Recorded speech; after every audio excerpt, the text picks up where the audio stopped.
The following organizations have provided funding for this Into the Outdoors television series.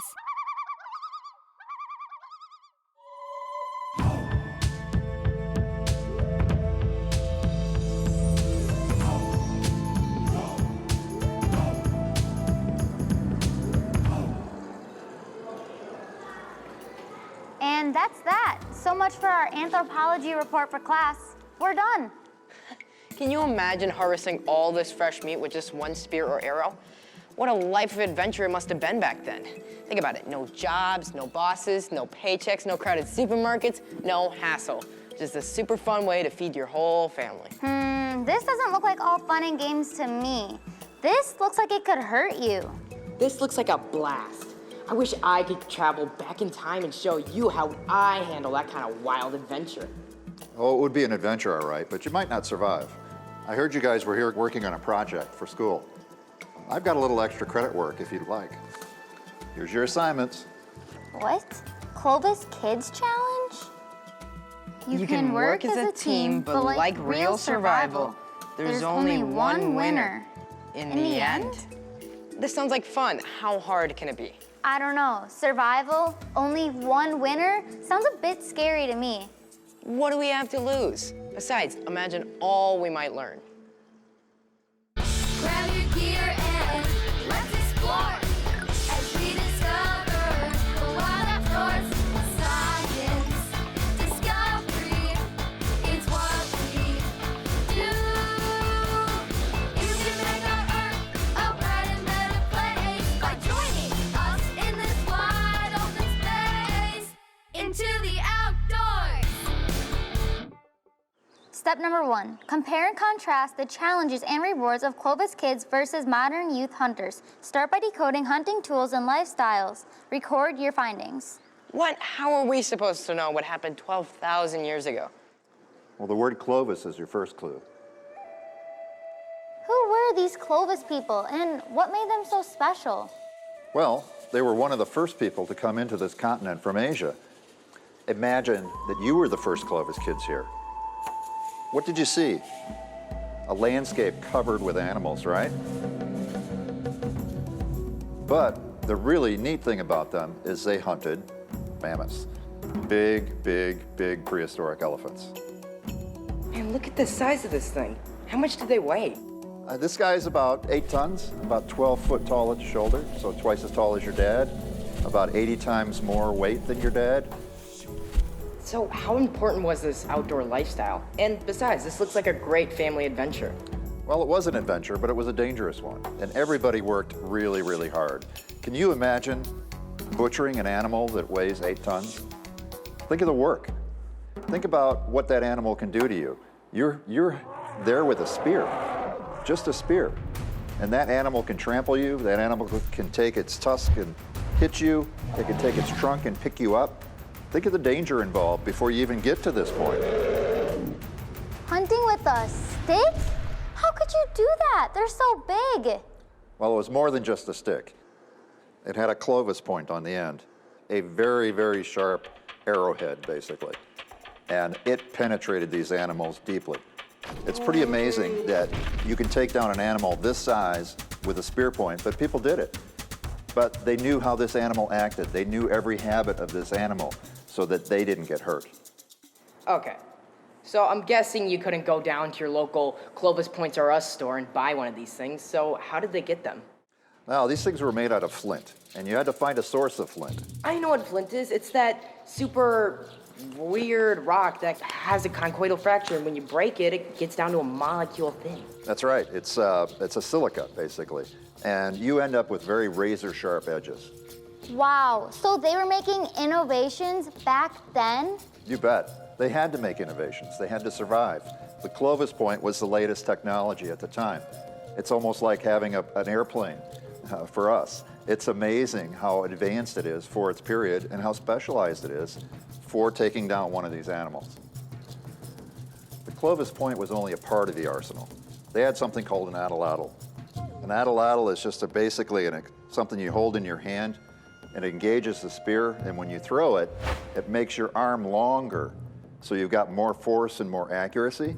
So instead of just having a spear where you go up to them and stick them, which is very, very dangerous, obviously. Maybe a spear's only 8 feet long. You know, you're pretty close.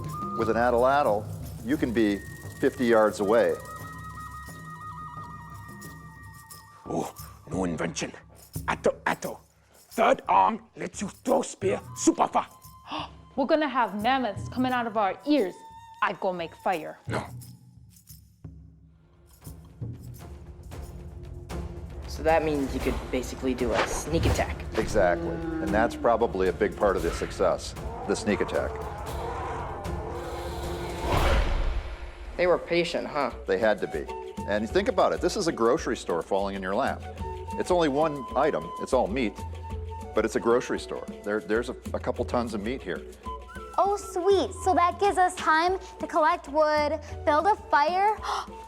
Barbecue time. So you're telling me this was really, really dangerous. So why risk your life for a couple of meals? Take a closer look at the diorama. What's that person up there doing? They're skinning it, right? Skinning it, right. So, what do you think they did with the hides, or the bones, or a lot of other parts of the animal? They probably use the fur to help keep them warm in the winter. Absolutely, or put it over their shelter. And the bones themselves, a lot of tools you can make out of bones. So this wasn't just a way of life. This was survival. This was a way of subsistence. Absolutely. This is how you made a living. And if you didn't do this, you didn't live. All right, my young anthropologists, would you still like to be a Clovis kid, or would you want to be a modern person? You know what? I could totally be a mammoth hunter. This would be easy for me. You probably could now that you know the secrets. But keep in mind, there's cost and rewards for everything. What are the cost and rewards of doing this? Well, I think the cost would be that you can die, but the reward is that you get all this meat. Absolutely.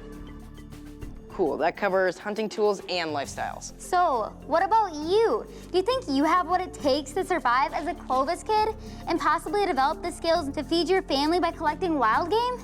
Here's some things you can do for an online search. Search things like learn archery or youth shooting sports. These will open up helpful pathways that will lead to new skills. What's next? Collecting wild game?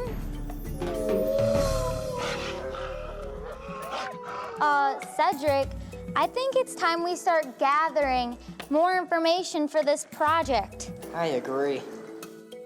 So, do they just eat this stuff raw? We usually cook our foods. How does cooking and fire play a role in the paleo diet?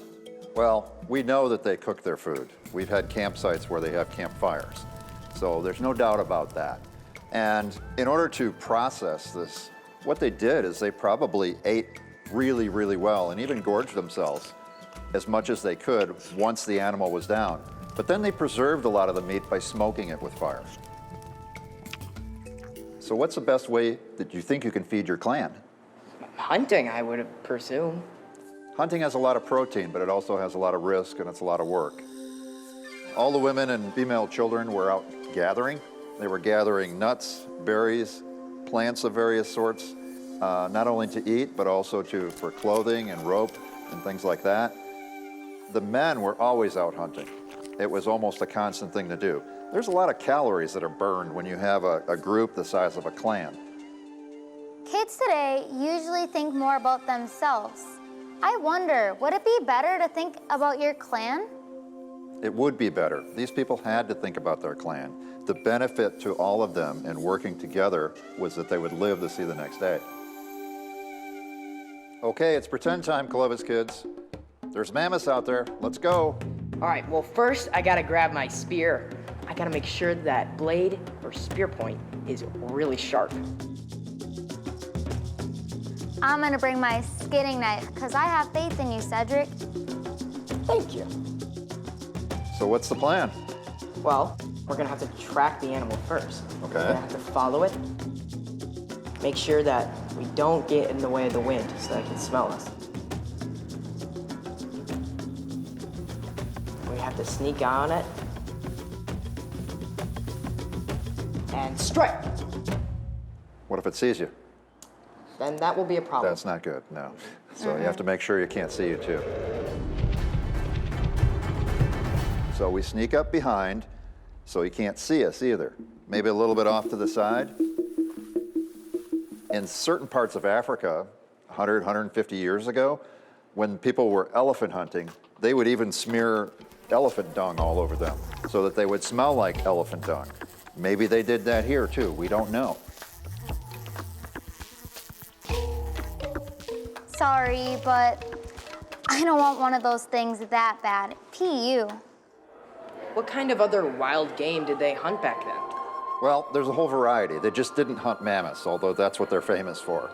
We've got elk, deer, bison, or buffalo. We even have evidence that they hunted horses because horses evolved in North America, just like they hunted camels. So what type of strength do you need to do all of this? Well, actually, you don't need a lot of strength because you have an atlatl. It's pretty easy to use, and you don't need a lot of strength. It's not like pushing a spear into an animal. It's throwing accurately. But this differs from modern day hunting, because back then they were just hunting the animal for the meat, and they could sometimes overhunt the animal. Now we hunt the animal, and there's a tax on it so that we can help other animals be okay, and then we can help other people in our community be okay. So you're saying we've advanced a little bit? Oh, most definitely. Okay. Yeah, because these people didn't know that. I mean, they didn't know. They saw a lot of these animals on the landscape. They didn't know that their impact would lead to extinction. If it actually did, we don't know for sure, but we think so. Well, I guess it didn't work out for these mammoths because we don't see them anymore. That's true. They've been gone for about 12,000 years now. But why did they disappear? Well, there's a few theories about it, but overhunting is probably the biggest one. But then environmental change. It's the end of the Ice Age. These are very specialized animals. They live and breathe a very small niche, environmental niche. And if that changes too much, it puts them in danger, leading to extinction. Despite the impact of paleo hunters, today's wildlife populations are higher than they've ever been in the past 100 years. Why? Because of modern wildlife management and conservation programs. So that means they can be hunted responsibly as a renewable resource, right? While helping us become more sustainable by using the natural world to get healthy meat instead of the less sustainable industrial world to feed our families. Pretty cool, huh? You're just about done here, but don't forget your key ingredient. Next, you must secure wild game meat to feed your clan at your Clovis Kids cook-off. What? Wild game meat? How are we supposed to get wild game meat? We don't even hunt. Not yet, anyway. Do what Clovis kids did when they didn't have meat. Like what? They traded with other clans and probably gathered what they could from wild predator kills. What?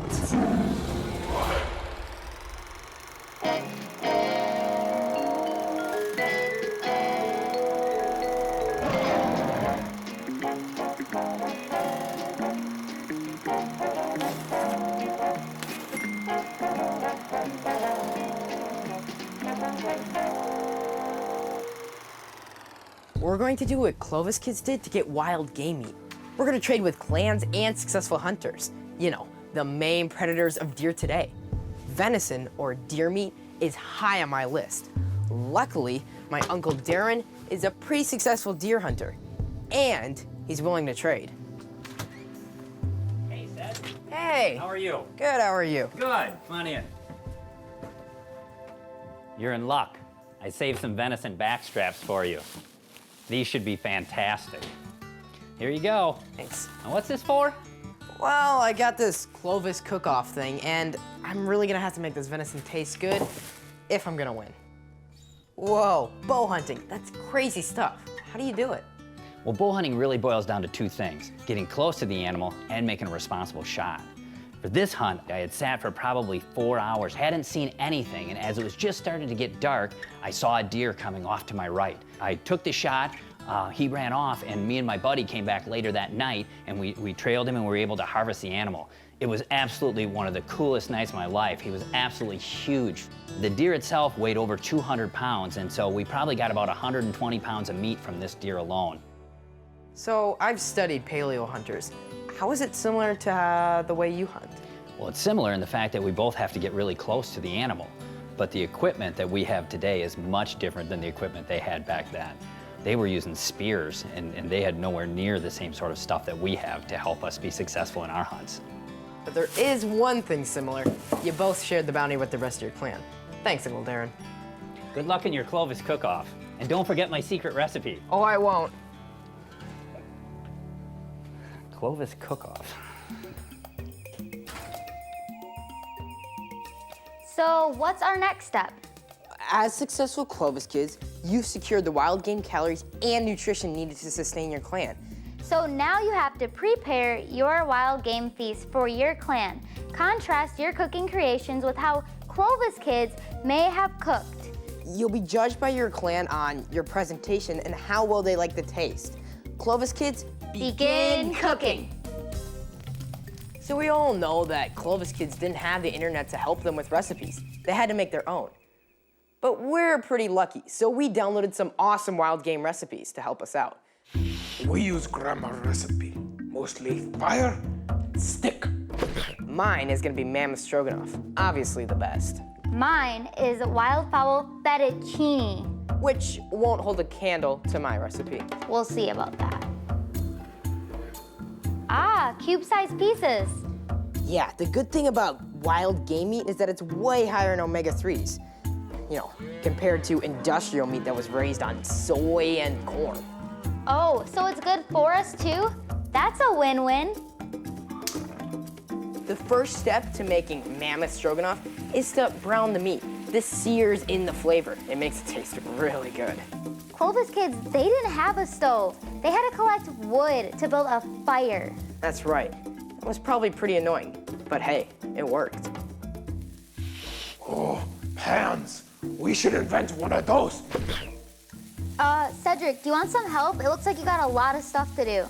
Yeah, could you get those mushrooms going? I need them diced up. I help you, you help me later.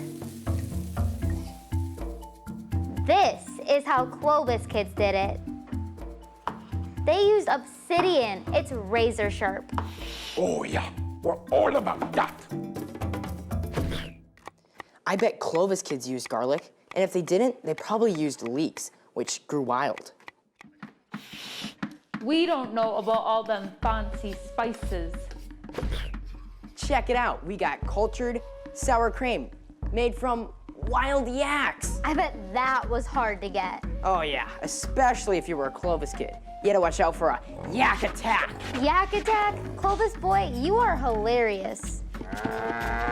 Hey, Ced, I have some Clovis pepper. Can I help? Go ahead. That would have made our meat taste good. Yeah, I wonder what that pepper does. So I got my mammoth or venison from my Uncle Darren, who's a bow hunter. But where did you get your paleo fowl? Really, it's a pheasant, but I got it from my friend. But before she could go hunting, she had to take hunter safety. She learned how to shoot a shotgun. And then they went to this place that was filled with pheasants. They even had this dog that would sniff them out and everything. They happened to get a ton, and she was nice enough to give them to me. Now that is a Clovis friend worth having. Paleo fallows can be pretty big. So the first thing I want to do is cut their breast about a ½ inch thick. Oh, be careful with that knife though. It's really sharp. So we're gonna basically do what you did. Brown the meat and saute the ingredients. Cedric, remember, I help you, you help me. Can you go chop up the ingredients? Yeah, sure.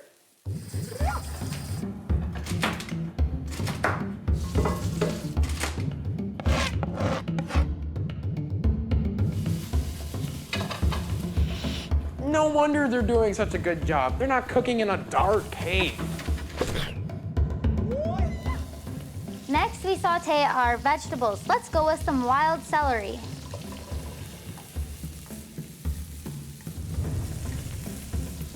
You're a pretty good helper, Cedric. Thanks. Now, I'm not Italian, but I'm pretty sure that doesn't quite look like fettuccine.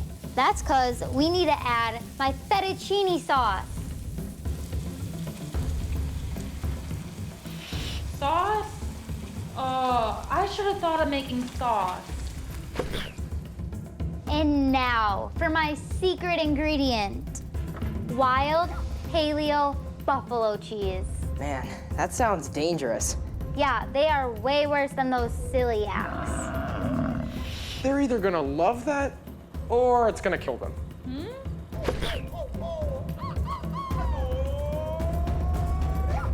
Now, which brave huntsman will win the Clovis Kids Challenge? It's up to the clan on who will survive. Now let the paleo party begin. Welcome to the Clovis time period.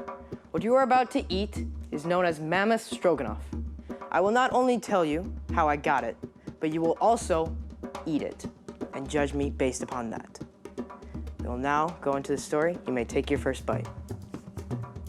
The story of how I gained the mammoth is not for the faint of heart. It was a cold morning, but I woke up and I saw my breath turn to mist before me. I got up, I grabbed my spear and made sure that it was sharp, and it was. I ran outside and looked around. There was nothing in sight, nothing except for one mammoth that I was sure to kill. I bent down and snuck through the tall grass. I slowly but surely made my way. I finally got face to face with him, not expecting this. He charged at me and I had to move swiftly to the side, not to startle him further. And then I thrust my spear into his stomach. He ran as fast as he could, but I was on his tail. I tracked him for 4 days, and every day I got closer and closer, till finally I found him laying there. I pulled out my knife, I butchered it, and then I prepared it for all of you.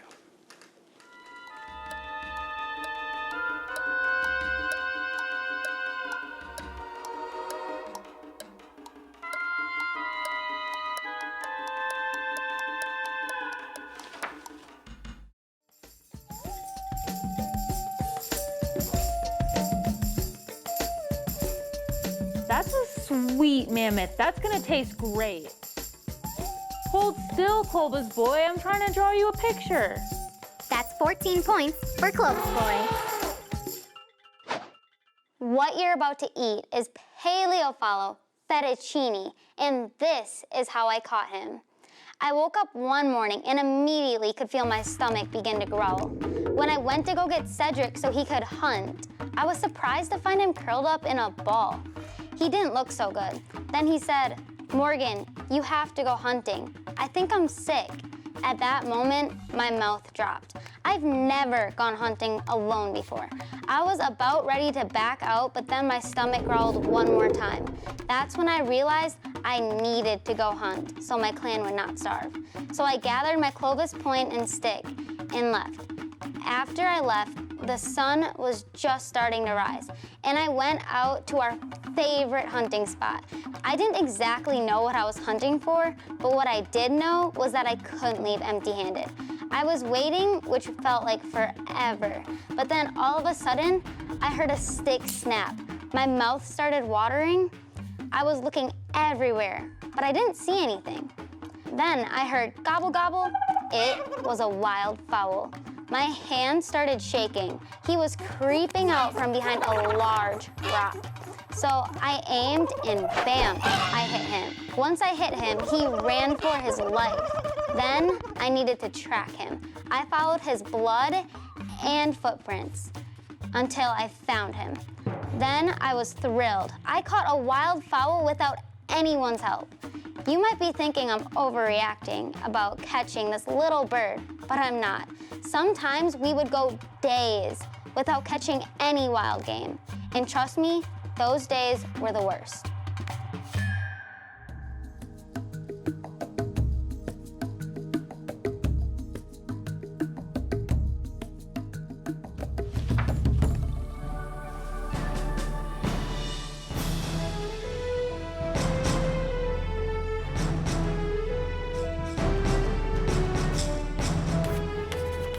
Clovis Girl has won the challenge.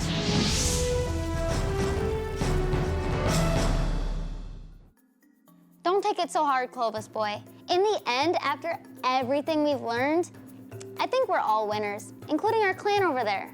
You know, I have to admit, you're right. So what about you? Are you up for your own Clovis challenge? If not, you can at least help the planet by having your clan become locavores. By using renewable wild resources like this, by hunting and fishing. Look, whatever you decide, consider how collecting, cooking, and sharing the bounty of nature helps create healthy minds, bodies, and, yeah, families. Did you ever wonder how you affect all the other life forms that share planet Earth? It's easy to discover the science of nature and the adventure that awaits you at intotheoutdoors.org.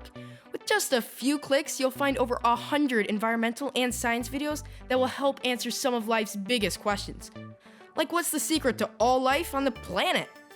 And to share the fun of learning with your entire classroom, have your teacher download the free educational videos and lesson activities at intotheoutdoors.org.